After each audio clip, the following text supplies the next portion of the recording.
Assalomu alaykum kanalimiz a'zolari. Navbatdagi tovuqlar uchun hamda kattalar uchun gibrid qafaslarimiz tayyor bo'ldi.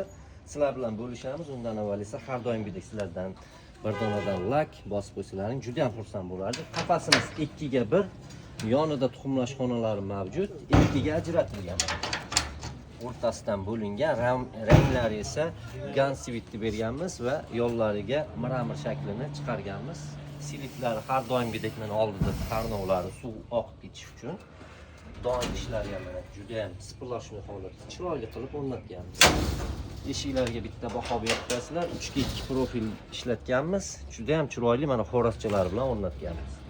Taglari esa odamni ko'tarish xususiyatiga ega bemalol, binolar ham yetarli darajada. Shiklostidan stiklovatlarni har doimgidek berganmiz, issiq sovuq o'tkazmaslik uchun. Setkalar esa 2 ga 2 ko'z qalin setkalardan iborat. Qafasimizni razmerlarini yana bir bor taqdim o'tamiz. Uzunligi 2 metr, yon tomoni esa 1.10 sm o'z ichiga oladi.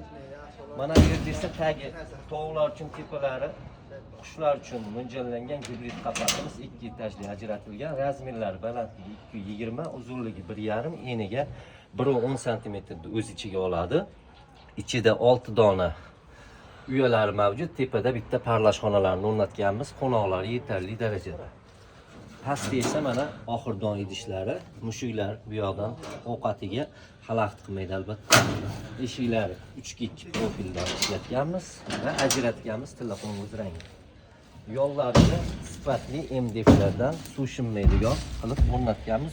Buni karchirlab yursa ham bo'laveradi. Kimga shunday xizmatlarimiz qiziq bo'lsa, ekran ostida nomerlarimizni qoldiramiz. Bizga obuna bo'ling, bizni kuzatib boring deb qolamiz. Rahmat, hammaga salomat.